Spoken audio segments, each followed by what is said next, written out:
Senior Bella Fiorenzo has been putting the time in to prepare for the rest of this season, her whole life. Her road to Oxford is filled with twists and tears, and almost never happened. I started playing through the YMCA, so it was kind of the typical rec league. I think I was about 8 years old. Probably something my parents just put me in for to just stay busy and see if I picked it up. I think I was kind of the case where you knew early on I was probably going to be playing for most of my life. It came pretty easy to me. I think I loved the competition, and I would run around with my red cheeks, and I was very competitive. It became a passion, and I did a few things here and there, but soccer really took off, and that's what I stuck with moving forward. I had an awesome freshman year with my high school team, and it was one of those years where it's kind of that team that you remember, the chemistry we had and the friendships and just the flow of the game was so great, and we were dominating teams. So that went really well for me, and then that kind of led into my sophomore year. Coach Thompson and I saw her down at Disney. Never, we didn't know anything about her, never seen her, any of that kind of stuff. So we saw her down at Disney. Disney's a big soccer showcase when she was a sophomore, and she was fantastic. And someone right away we put on our list, and we reached out to her coach, and Coach Thompson really started a communication thread with her as much as you can when they're sophomores and juniors, and then she got injured. And I can remember it pretty vividly because beginning of the game, not too far into it, and I think I had just started making a run into space, and my teammate had played it over the top, and as I was approaching the ball, I probably kind of planted with my right leg and then was basically sandwiched by two girls on both sides. And it was sort of that immediate pain, kind of screamed out loud a little bit and just went down. I had gone to the doctor. They said it was a bone bruise, which it probably was just from the impact. Started off at a physical therapist who was kind of thinking it was more of an MCL issue, so not ACL related. Was doing rehab for a couple weeks, and I would always go back, and just the flexion and extension wasn't getting better. It was they could force it in that session, but then I would come back and it would be swollen and irritated, and got an MRI and figured out that I'd torn my ACL. Took the typical 6 months recovery. I was in okay spirits. I mean, it happens with this sport a lot, and I think it wasn't out of the ordinary, and it was something that I felt like I could conquer just based on, my play and the love that I had for the sport. And it wasn't, I think maybe it was August or so, I went to a practice and I kind of re-injured it, where I think it was some sort of 1v1 thing and just stepped wrong, went down. So we take another MRI, and in his opinion, it had been stretched, but wasn't grossly unstable, so it was one of those things where you can try to rehab it and go back and play and see what happens. I would rehab, about take 2 months or so, and then stuff started looking better physically. I wasn't in as much pain. This was about the start of junior year, and I would go back, and I think the first time I was just playing at a club practice, just turned, and it would be an instantaneous kind of give out and a little bit of pain. And then the final time was about February at a club practice. I was doing a suicide sprint or something like that, and it gave out again, and I can still remember the frustration, just in tears, talking to my parents and being something obviously isn't right.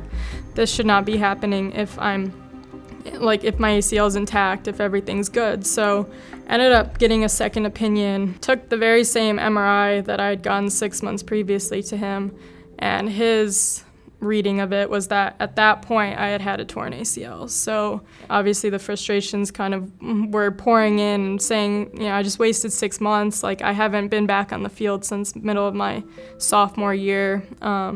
Got another MRI, ended up figuring out that I had torn my lateral meniscus and then also gotten cartilage damage on my femur. So with that comes a basically year-long recovery. But we stayed with her. And we knew she was a good player, and she was coming back, and Coach Thompson went to Michigan and watched her play in a high school game when she was just back, and we said, okay, we'd like her on our team. We offered a very small scholarship and see if it could happen. I think during all of it, I still had a pretty good attitude. I never viewed soccer as being something that I was going to let go just based on an injury. To me, it wasn't necessarily a career-ending injury. It was harder than most people had to go through, but I always viewed going and playing college soccer as my end goal. That end goal would become a reality for Fiorenzo through her hard work and attitude. After a freshman campaign that mostly involved getting her feet back underneath her, Bella doubled down on her opportunity at Ole Miss and began turning heads around Oxford. The summer of my freshman year, I think I just made a personal choice to really dedicate myself to the program and to getting better and improving. And I went home that summer and worked a ton on my fitness. It was just a lot of consistent effort, went out there daily. That summer, total transformation. Comes back, just looks fantastic. Again, you can tell, put in all this work by herself. I think it was one of those things where I came into preseason that following year, and it was a little bit of a surprise to my coaches and teammates because they didn't necessarily see that coming. It was a noticeable enough difference where I had made those strides. Now in her senior year, as the lone captain and linchpin of the Ole Miss midfield, not even head coach Matt Mott could have predicted the strides Fiorenzo would make as a Rebel. I wish I could say I did, but I didn't. I thought that, I'm glad she's here. She's a great kid, great student, works hard, all those things you want. But to see her get to this level has been unbelievable. Bella, the person, is as good as there is on a team. Bella is the sweetest and loving and caring and compassionate person that I've ever known. She has this air about her that's just so confident and cool and collected, and it makes everything flow. She's a great captain. We have had some great leaders, but they've had to be in groups of 2 and 3 almost, right? Now we have Bella, and Bella is standalone, right? She's the first time I've ever done this, and she just clicks all the boxes. She does everything you want out of a captain. Bella is the most perfect captain ever, and everyone loves her. Bella is Matt's favorite probably, so she's just so awesome.